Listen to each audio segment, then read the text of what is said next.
Sa wakas Bunso Migs Malino handa na nga bang umibig muli? Buong detalye ating alamin.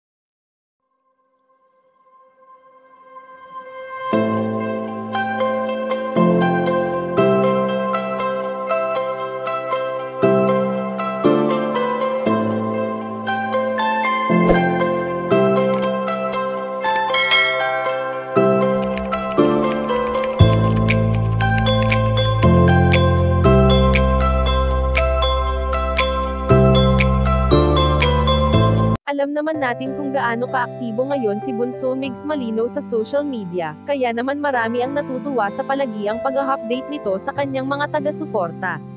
Kung ating ngang matatandaan na noong nabubuhay pa ang namayapang komedyanteng si Cutie Mahal ay isa rin ito sa mahilig sa social media.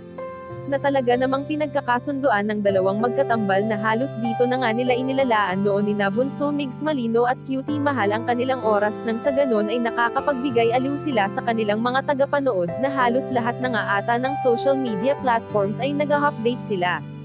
Sa ganitong eksena nga ay hinding-hindi nagpapahuli noon ang dalawang magkatambal, kaya naman sa mga ginagawang video noon ng binata at ng prinsesa nitong si Cutie Mahal ay marami ang kanilang napapasaya sa pagiging kwela nila na ating napapanood sa kani-kanilang YouTube channel. Sa ngayon ngang hindi na muling babalik pa ang namayapang komedyante, kahit mahirap ito para kay Bunso Migs Malino ay kinakaya niya ang lahat, upang sa ganon ay matupad niya ang kanilang pangarap ng kanyang prinsesa. Sa pagiging busy nga ngayon ng binata, ay ni minsan ay hindi niya naisip na umibig muli, tulad ng pagmamahal niya sa dati niyang kapareha at pamilya niya na muna ang kanyang priority sa ngayon. Kayo mga kachika, anong masasabi niyo dito? Please leave the comment and don't forget to subscribe.